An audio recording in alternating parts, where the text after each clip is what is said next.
Hi, I'm Nicole, and I'm doing a video analysis on Burnout by Mirabelle Wiegand. So I'm going to start with the formal art elements. So the lines of this piece are thin, they are contouring, so they add some dimension and add shape. However, the shape of this is very out of focus. It's more squares in a way, and the lines are shadowed, so they kind of combine and are more cohesive. The lines of the trees are more obviously known, so that creates more shape with the trees, but it's kind of an obscure shape in general. So the light comes in from the sun in the top right corner. It's really a flat shape, a flat light. The value is pretty focused from that spot down, cascading down.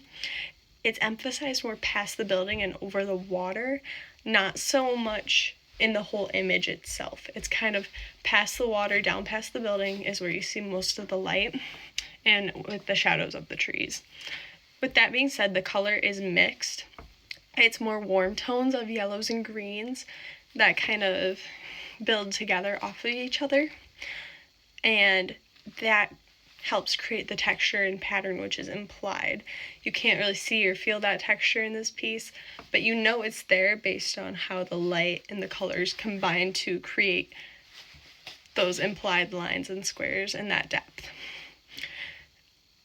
So the space is actually overlapping.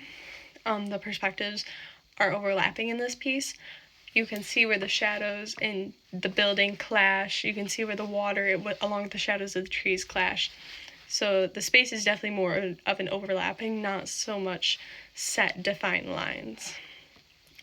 The time and motion of this picture, so the motion is pretty frequent. You can see where it would, if this image were not a stationary image, you could see where it would be flowing water or swaying trees because of that overlapping.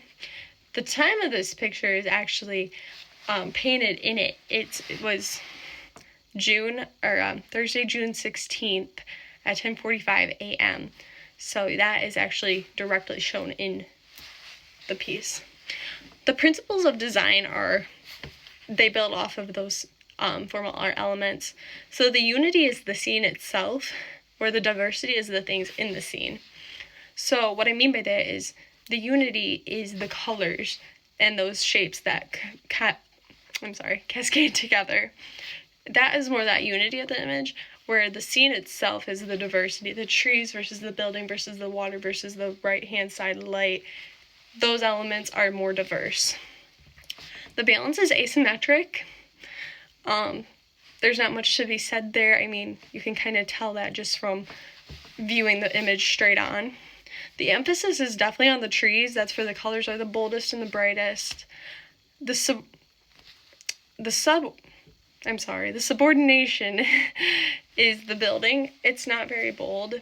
If you didn't know what you were looking at necessarily, you might not suspect it's a building from first glance, but that would definitely be the subordination to the trees, is because they are more defined, the building is not.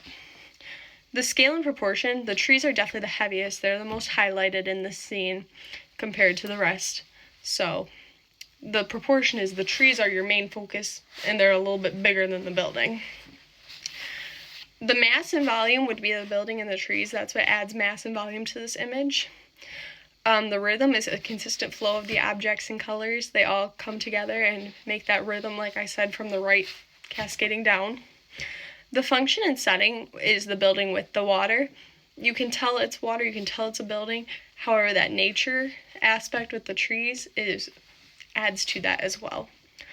The interior versus exterior relationship would be the setting in the water compared to the building and the nature, because the water is kind of the base of the image along with the light, where the trees and the building are what's on the image. So with that being said, thank you for watching.